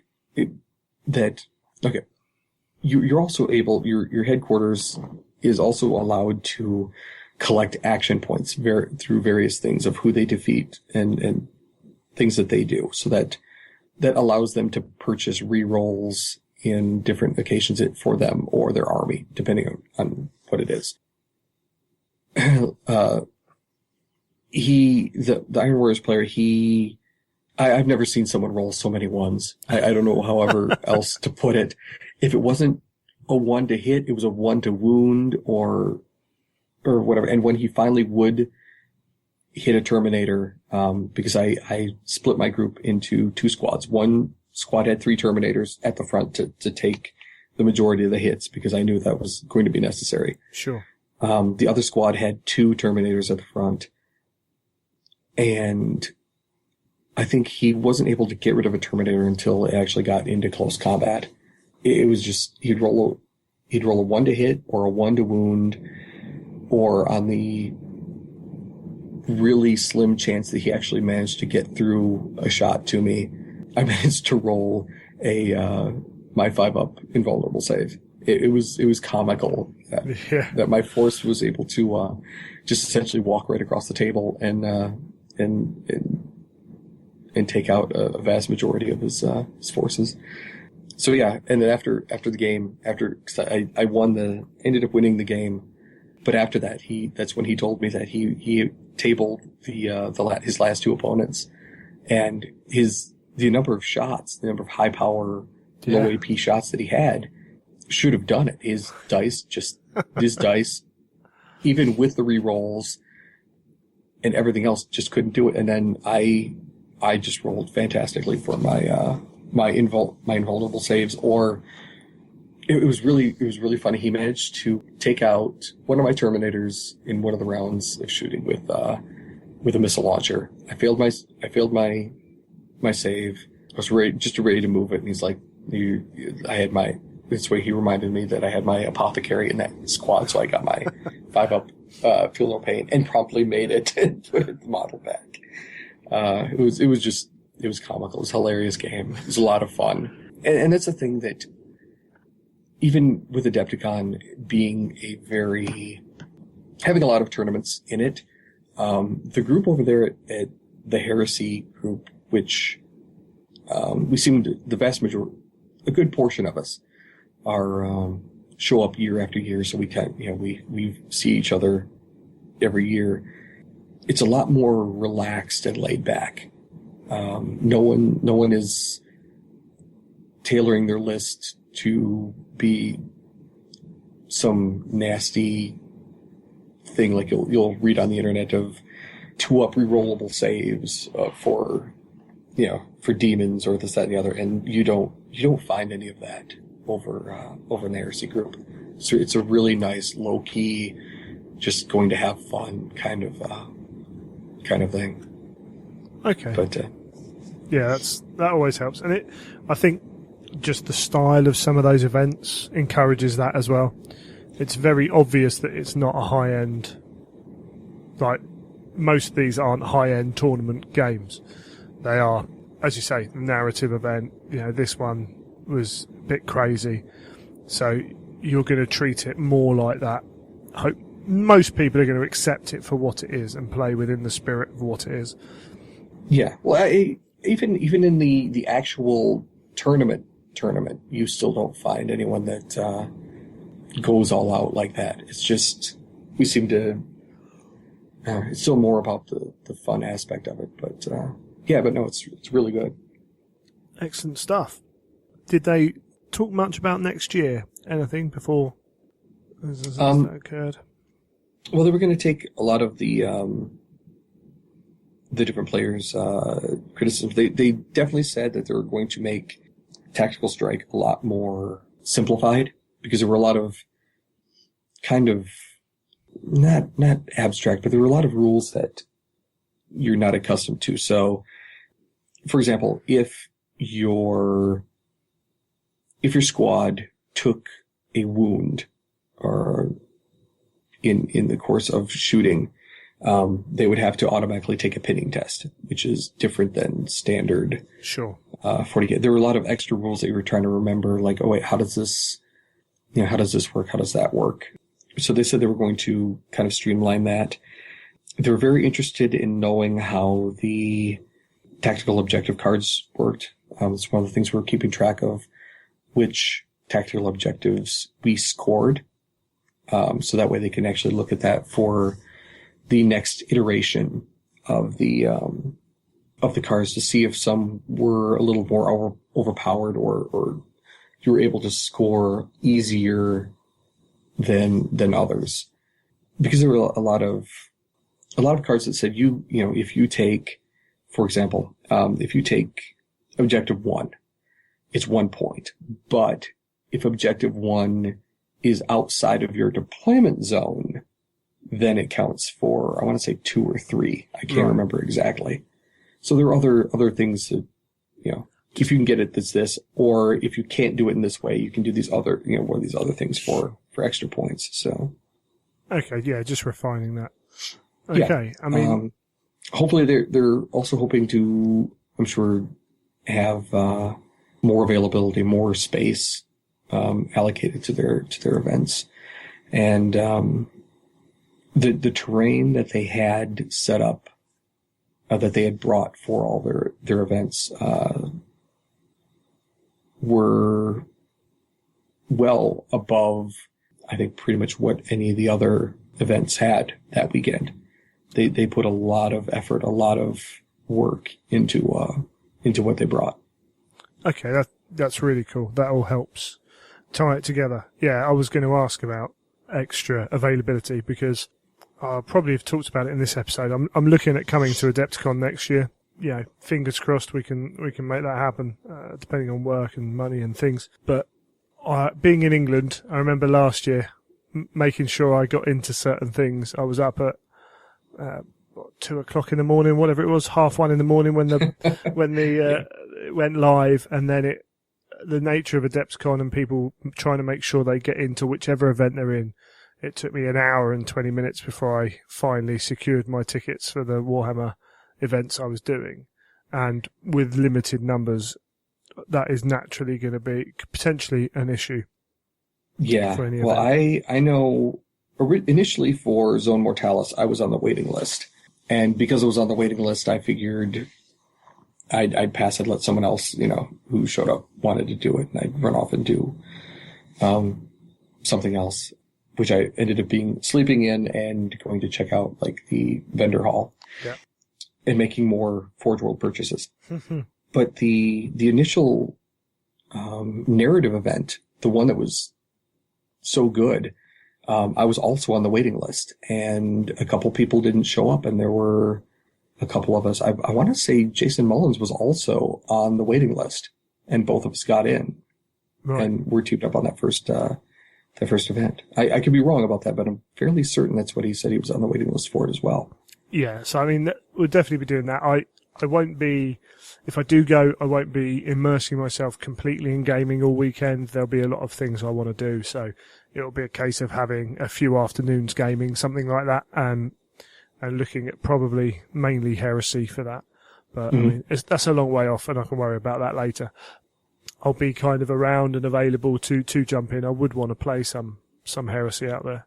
Although taking my models across the Atlantic doesn't really appeal at huge amounts. Well, I think that's the good thing about like Zone Mortalis or the tactical strike games, because they require such a much smaller model count. You can still get in some really good, really characterful or narrative games in that regard, without having to take a whole heck of a lot. Certainly, and that's something potentially I might consider painting a force for that. So looking at maybe starting my Space Wolves early and having a small pointage worth to take over for, say, a Zone Mortalis, something like that, the Tactical Strike event, something along those lines. But if I don't have to be up quite so late for so long getting those tickets, that would help. But, them's the breaks. The advantages and disadvantages to living everywhere when it comes to this hobby. Oh yeah. Yeah, we have the weekenders and you have cons, so it evens out. Yeah, there's still a lot of traveling or just reading or talking to people about the things that they had to go through to get to Adepticon from wherever it is that they came up from is fairly comical. I'm lucky in the regard that I can just drive. Yes.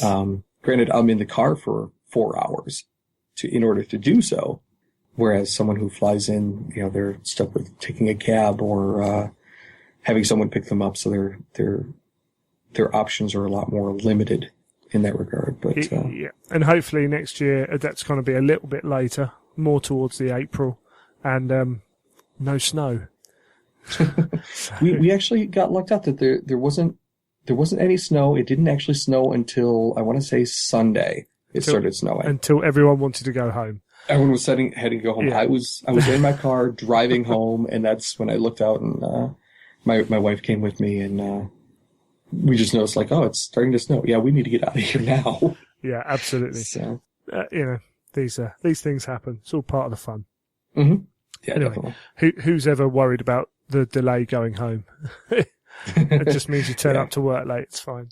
That's the amazing thing about Adepticon and the people you're talking about, because they all share in the same hobby, and you share painting tips or conversion tips or just running around taking pictures or just having fun playing the games. Is that Sunday rolls around or your last event comes through, and there's kind of that emptiness now that you don't have anything to do. You've been preparing for months or weeks, or sometimes just a week trying to paint and get your models all set. And then suddenly it's all done. And like, okay, well, now I have 360 some days left to prepare for the next one, depending on when they schedule it. So. Excellent. Was there anything else specifically about the Heresy over there that you feel like you want to talk about? Or no. I was going to say it's probably where I mentioned about the tactical strike. If you have anyone that you know that's kind of on the fence about playing and getting into 30K, that's probably the easiest way to get them in, because you can take, a unit from this legion, a unit from that legion, or individual models as it were, and have it just kind of a little test to see what you want to do. It doesn't represent the exact gameplay of how a full legion force would play, but if you just want to get into something just to get your foot in the door as you build up to something bigger, that's the way to go. I know myself and some of the other guys, prior to that force, how we started getting into Heresy, we just purchased standard Games Workshop tactical squads and did our fair bit of converting or purchasing of third-party bits to get yourself started. Something that we were discussing, some of the guys there and I, of how people get a lot of thought in their head about how Heresy, the Heresy or 30K games should be, where you can only play it with a certain things. Being it's so small and the community is so small and tight, starting off with something small or kind of counts as, you can still use regular Indominus standard 40K Terminators as Terminators. In 30K, they don't have the same rules as Cataphracti Terminators, but they're in there. There are so many different options to get yourself started into 30K. If that's something that you really want to do, that's cost effective. You don't necessarily have to purchase, a huge multi-$100 Forge World order to get yourself started. Start small, work your way up, and just do it in smaller increments. So that's the only thing that some of the guys and I were discussing is different ways to get in, and how online or even people you talk to don't necessarily have a good feel of how our niche community looks at itself or runs or operates. But that's it. Yeah, that's something actually through the podcast I might be looking over a few things like that as we move forwards over the next few months, about how you can get in, what scope there is in the Heresy and things like that. And not only for people being aware, but for people being aware that the guy who says you must do it like it's written in the books isn't necessarily speaking for the whole of the Heresy community. There is that historical aspect to it, but there's also a lot of area around what Forge World have written, and they're encouraging people, for ways and things and doing things. So yeah, there is a lot of scope, but as I say, it's something that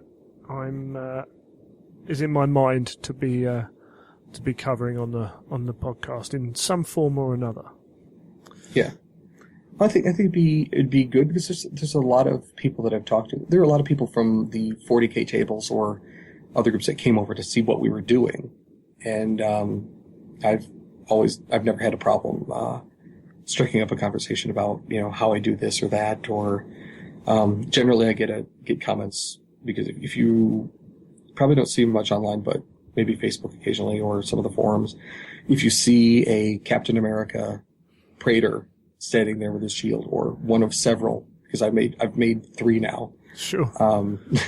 That's mine. I have no problem, using that to kind of strike up a conversation as far as, how I got into the hobby, or, in general, people just ask, how I made them. And the vast majority of them, of the model, is standard 40K parts. I have a Grey Knight arm. His head, which has the kind of cowl mask, is just a regular bald Space Marine sergeant head. It's just how you paint them. Yeah. Kind of tends to change it, but using regular 40K miniatures to start off, that's what you want to go, because 40K, depending on or 30K or 40K for that matter, depending on how you want to get into it, the level you want to get into it, that can be a considerable point sink, as is starting any new army, really. But yeah, no, it's definitely a thing I think a lot of people don't realize, or what you hear a lot of, or at least I hear a lot of, is that there'll be one person and they're the only 30K player where they are. I used this Adepticon to get in contact or on Facebook friend a number of other 30K players in Michigan. So there's Chris from Scattershot Painting. He's in Michigan, but he's on the other side of the state. There's a gentleman in the Lansing area. There are two in the Lansing area that don't have anyone that they really play. And then there's 3 of us here in the Metro Detroit area that I know of, and another 3 that are just starting into the Horus Heresy that are trying to get into it. But one of the things I tried to tell them, because they say that it's hard to find another player, and there's a thought in the greater 40K community that if you play 30K, you can only play other 30K players, which I know, since I've been playing since Betrayal, playing another 40K army is definitely doable. You're using the same basic core rule book. The Heresy books are essentially just another codex. It's just a different way of looking at it. So just to get games in, they'll be just friendly games where, I've been stomped on by Necrons or demons or Guard, for that matter. If you want to think of it as in a narrative aspect, the Great Crusade was fought against all sorts of races of aliens and outlying humans that had been split off from the Imperium. So you should be able to find any type of excuse on why to play, why your Legion will be playing a Tau player, even though you don't necessarily have to think of them as Tau. It's just another alien race that is out there to conquer for the good of the Imperium. Yeah, so, absolutely, yeah, excellent stuff. Okay, I think we'll wrap that up, and maybe we'll hear from you soon. You're active on the Facebook page, which is good. Yeah, I'm there, and if you're on any of the various 30K forums or some of the even 40K forums, if you see someone posting that posts under Captain CPT, Captain America, that's me usually. There we go. Excellent stuff. Well, thanks for joining us, Zac, and we'll maybe speak to you again at some point down the line. And certainly, as I say, we'll see you about and hear from you on Facebook and on the forums as well. Definitely. Brilliant stuff. Thank you. Thank you.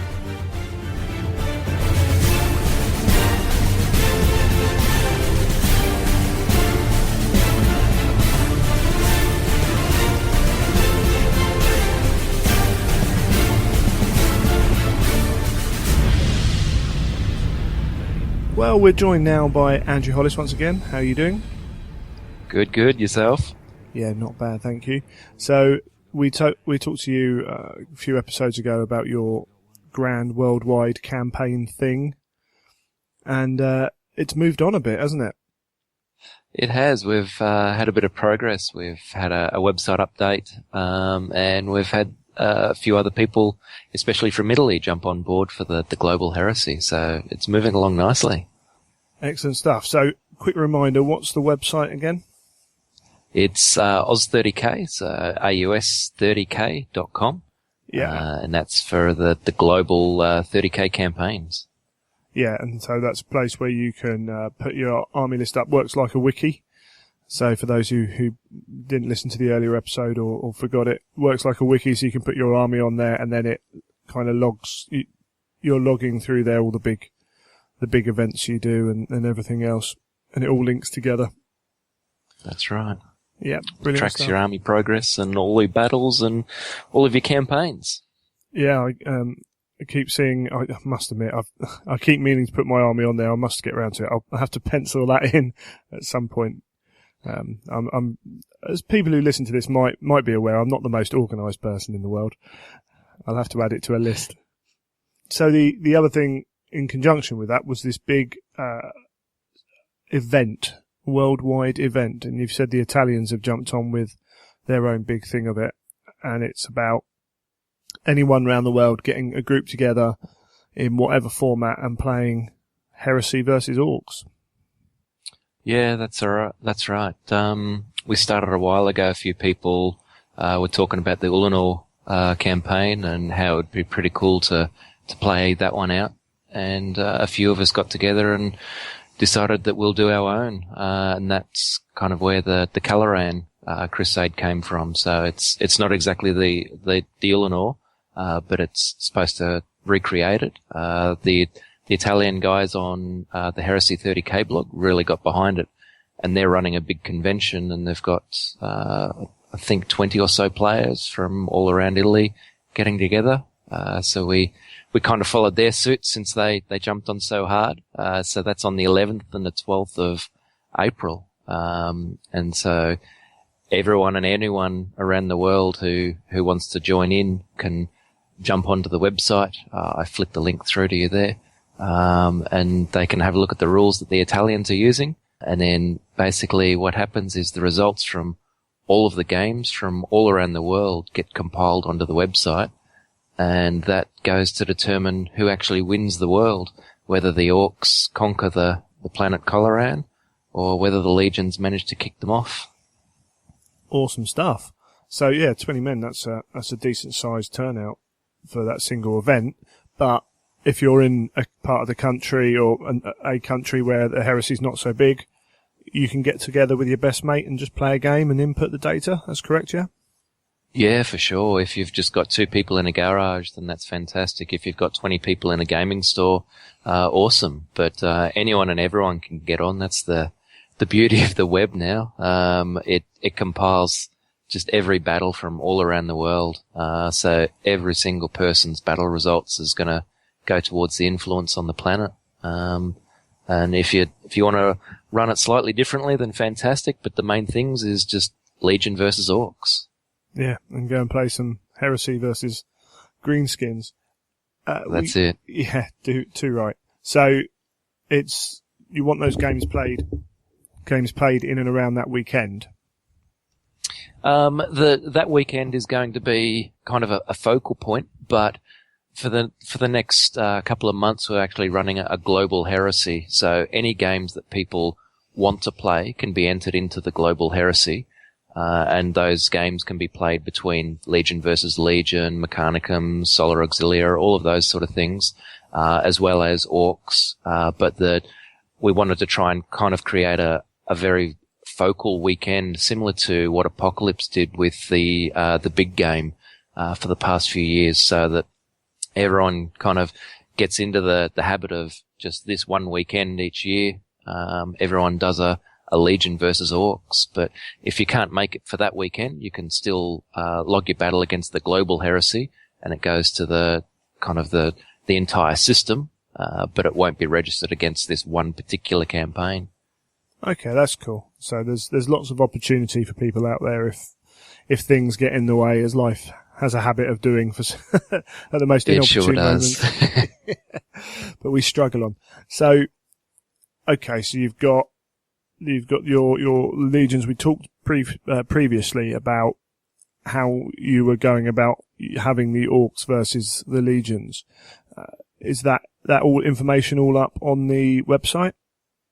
Yeah, there's the link that I sent through to you has got a information pack that the Italian guys put together. They, as I said, they jumped on really hard with this, and they've done a lot of play testing. And there's some advice and recommendations in the players pack. The biggest thing is that the Orc players need to be familiar with probably what the legions are going to be bringing and to really, really bulk out their own elite units. So don't kind of bring in big, expensive stompers. The Italians found that wasn't really efficient. The big aim is to outnumber the Marines and to get into combat. Once that happens, then the Marines struggle a bit, apparently. So it'll be really interesting to see what happens and see some battle reports. Yeah, so you're saying that basic Orc boys don't do well against Volkite, and big stompers don't like the bigger guns that the Legionaries can bring. That's right. Yeah, the Legionnaires at 2,500 points can bring some nice anti-tank, but if the Orc players just bring lots and lots of boys and their equivalent of dreadnoughts and terminators, then they're just too many of them for the Legion to take down, and they'll eventually get into hand-to-hand combat, and that's where the Orcs really chop things up. That sounds like a really cool game, actually. I might have to see what I'm doing. I'm actually away, unfortunately, over that period of time, so I can't be partaking in that specific one, but we'll see if we can get the guys at the club together to maybe put a few games into the overall campaign. That would be great. I have to try and dig out. I'm not too sure we've got a steady Orc player at the club. We'll have to try and dig out some greenskins from somewhere, invite someone down and smash up some Orcs. That's it. Brilliant. So this link will be in the show notes. I'll make sure it's in there. And if not, you can always go via either the website itself at Oz30k or Heresy 30k has segment on there for the events and lots of information. That's right. Yeah, we've got quite a few lists going up there. So we've got the Kaloran Crusade thread, and we've also got the actual Oz30k thread, which just announced the upgrade to the website. So we introduced quite a few functions to it, including a main blog, so where we can kind of announce all of the changes and that. We also introduced the new faction, which are the Orcs. So you can now create an Orc army faction. And there's the voting functions. So we introduced a voting function which you can vote on other people's battle reports and army profiles. And we'll be doing a competition in the near future for the most voted battle reports. So people can really put some effort into creating battle reports with fluff, photos, breakdowns of what happened, all that sort of stuff, and make it entertaining for people to read. Brilliant stuff. Yeah, definitely. So that's something to check out. As a 30k player, you don't have quite the resources that a 40k player does, but this website is obviously giving a lot into that, which is really good. Really good. I mean, the Oz scene in general for 30k seems to be kind of growing. I think actually, I was talking to a friend about this. The 30k scene seems to have exploded in the last 6 months anyway. And for sure. It's phenomenal. Yeah, and it really kicking off. And over the next year or so, I can only see that accelerating with some of the things that are being done within GW and the Heresy. So we got, and Oz seems like a really good place to be for it with you guys down there. You got the Traitor's Hand guys and the Eye of Horus podcast coming up as well.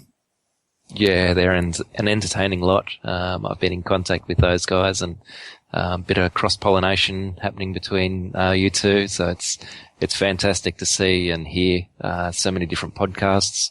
Lots of variety for people to listen to. It's excellent. Yeah, too right. Gives me something to listen to as well, which is always good. Always good. So excellent. We got the weekend of the 11th, 12th of April, or around that time, for the Kaloran Crusade, if I'm pronouncing that correctly. So that's your Legionaries versus Orcs, and with all the links said. And then this ongoing campaign, you said it's going to be over a few months?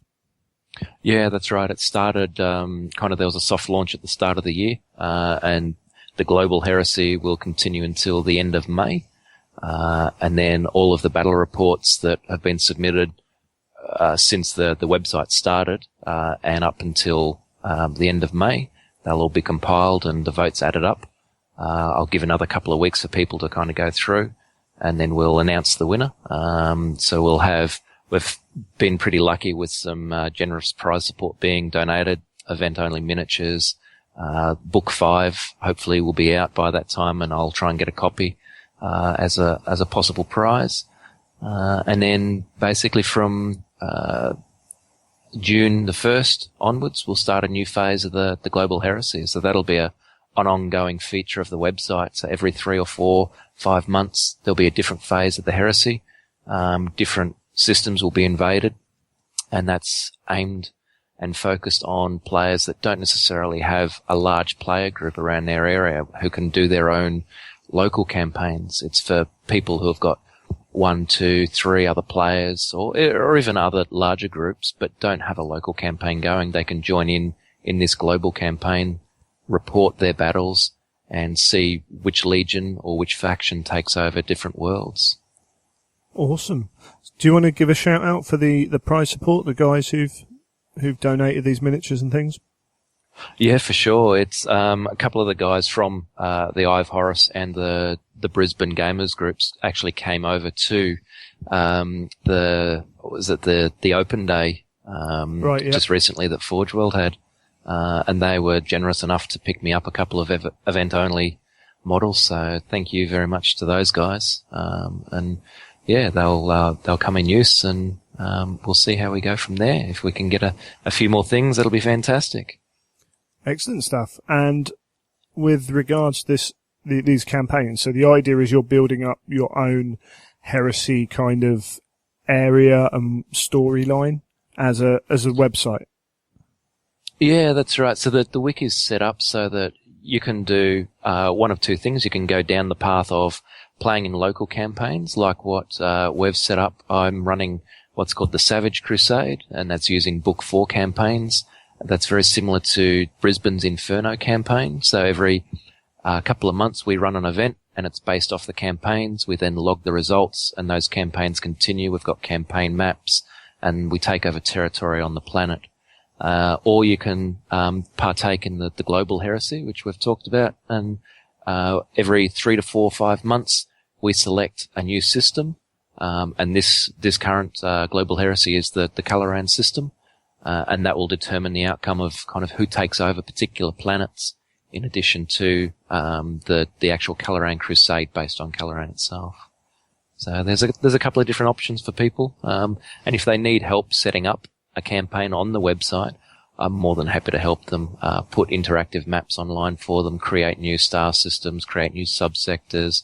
We've got a couple people from Argentina, Brazil, and Italy, as well as Germany. So we've got a whole subsector just for foreign speaking, so that their reports are kind of not isolated, but in a communal area, and then other subsectors for Australians and that sort of stuff. So anything people want to do, I can try and help out. It's a wiki, so it's really, really flexible, and people learn really quickly. Brilliant stuff. Is the best way to get hold of you through the website? In terms of the website's got its own email address, so just admin@oz30k.com, and that'll come through to myself or a couple of the other guys who are starting to help me out. Otherwise, on any of the forums, my username is Dono1979. I'm a frequent to both Bolter and Chainsword and Heresy 30k. And otherwise, if people are having trouble tracking me down, if they do get in contact with you, you've got my details that I'm happy to pass out to people. Yeah, that's fine. Yeah. Last resort, if you can't get hold of you, which you should be able to. All these will be in the show notes as well. I'll write down your username and everything so that people don't have to listen back through trying to find it. So fantastic. It sounds really good. What's really cool is it sounds like the website itself is only going to get deeper and richer as time goes on. Yeah, that's the kind of long-term goal is, as people put more and more battle reports in, it generates its own story, and people are starting to get involved in that. We've got a couple people around local areas that are starting to write a little bit of fan fiction that is based in the Australis Ultima sector, which is what the website is based on. So the more fan fiction that's generated, it creates a little bit more of an environment and an atmosphere, and it just it takes on a life of its own. Awesome. Yeah, we might have to chat at some point about the podcast getting involved as well. We'll have to have a little think on that one. Certainly, there's a lot of scope for a lot of different things, and my mind's just as we're talking, I got a bit distracted. My mind started thinking about certain things that could be done, which is really cool. But it also, what you're saying there also means that if anyone is a writer, then this is a good place to show off some of your writing. Good way to practice and get it out there and have people respond to it and things as well. So there's a real scope. Yeah, we'd love some fan fiction to be sent through to us, and not even just writing, but art. So if people do Photoshop or even sketches and other artwork, we can host it for them. They can create their own little blogs, or even on their Army profile pages. I own the domain. We've got a lot of storage available. There's no advertising or anything like that on it, so it's a pretty nice website to go to. If any modifications are needed, as I said, I'm happy to try and adjust the website and to suit people's needs. Awesome stuff.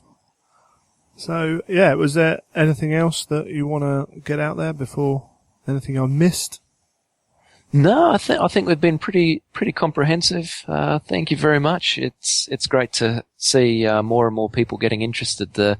Since the first episode that this was on, and then the Eye of Horus, we've noticed a significant spike in both users applying for the website and especially network traffic.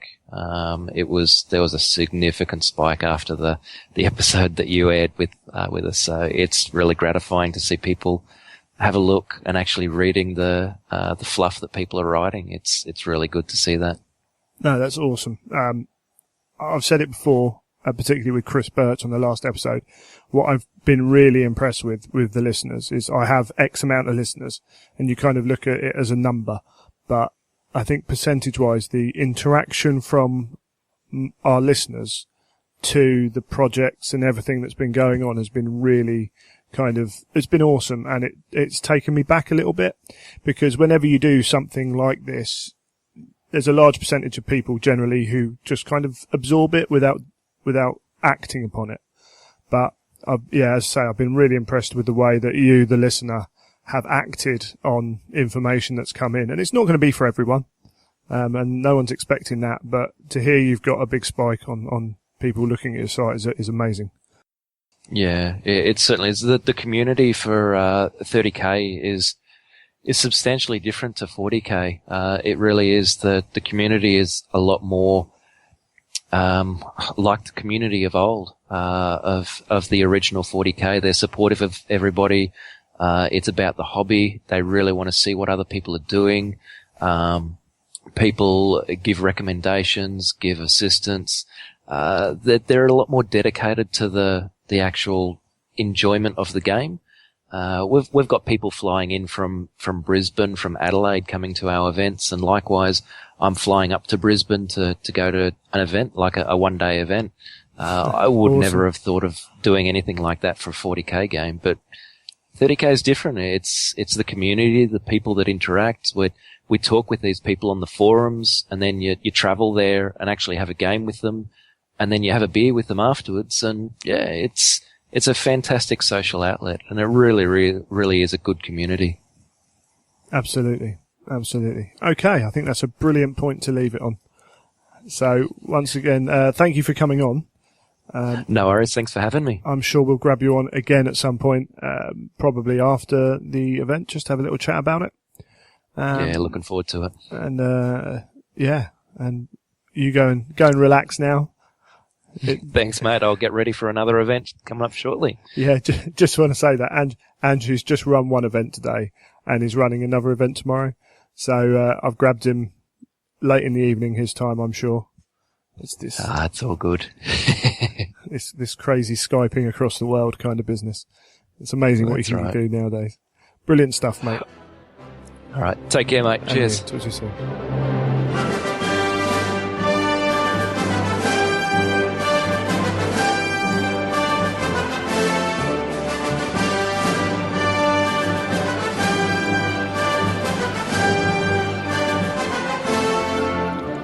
that's another episode done and dusted. If you have any questions or any additional information to add on anything that's gone on the show, then please feel free to get in contact with me. As usual, if you've got an event you want to publicise, if you've got questions in general about the Heresy or about the gaming scenes with regards to the Heresy, anything like that, then yeah, feel free to get in contact with me. It's more than welcome. And eventually I'll get you an answer or a reply at least if I can't answer it, and hopefully guide people the right way. As I said right at the top of the show, I am away for a couple of weeks now. The next episode is likely to be quite a short one because, say, I'm away for a fair chunk of time. And in that respect, if you do email me over these next couple of weeks, it might take me a while to get back to you because of that, because I'm not going to be in a place where I can easily jump on the internet and answer people. Hopefully next episode I might be able to talk a little bit about that, but we shall see what happens between now and then.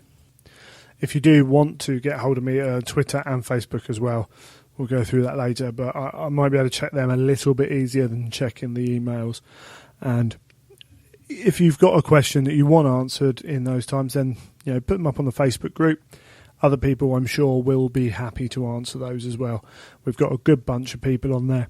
And I encourage, if you see someone putting something on there, then comment on it, because sometimes just that little bit of support for something that, a well done or a like from someone can be a real boost of confidence, but or that little bit of constructive criticism can really help someone move forwards with a project, something like that. So it's a brilliant place to kind of do that on the Facebook page, on the Facebook group, should I say.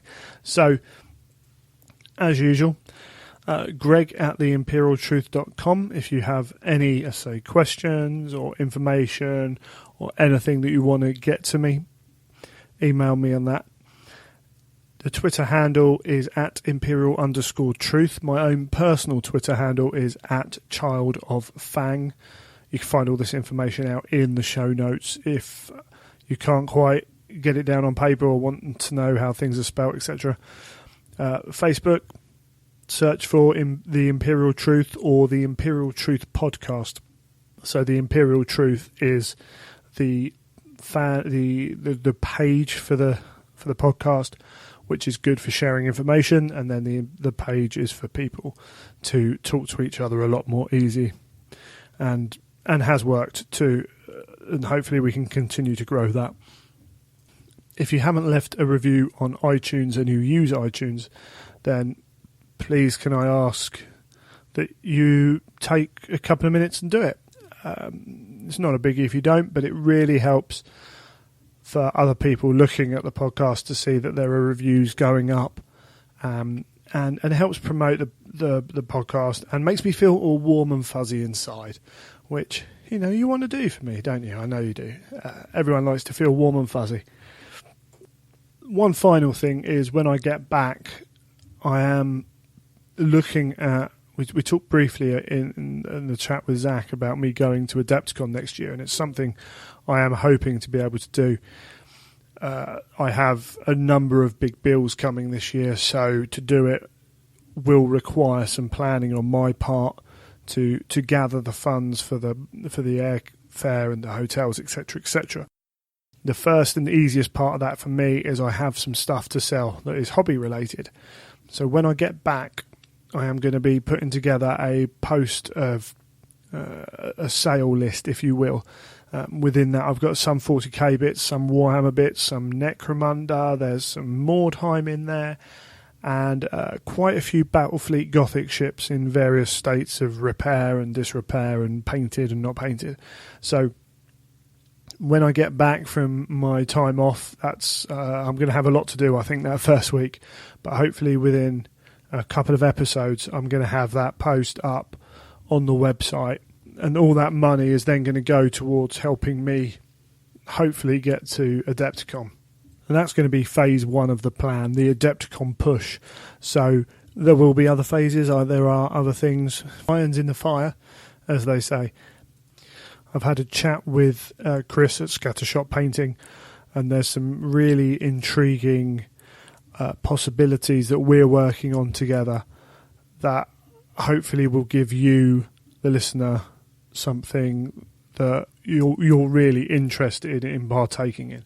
I'll leave it at that for now until we make an official announcement, but hopefully it will improve the show and give back to you listening, who take your time out to listen to me, warble on with some good guest. So hopefully there's more coming on that. I'm going to have competition as well. Not long after we get back, I've still got a pile of CDs and a book and a couple of other little bits that I can give away. I've got some badges that we pick up from the weekenders as well, and events. So there's lots of stuff that we'll be looking at, small giveaways and me selling that stuff as well. So if you're interested in any of that, keep listening to the podcast. Please don't email me asking what I've got. I will put a list up of everything that I have got for sale, and then we can go from there. And that's about it. So I'll stop rabbiting on for this episode. You'll see us in a couple of weeks. As I say, it will probably be shorter and it may well be delayed, but that's just the way it is, unfortunately. But until then, you have been listening to The Imperial Truth.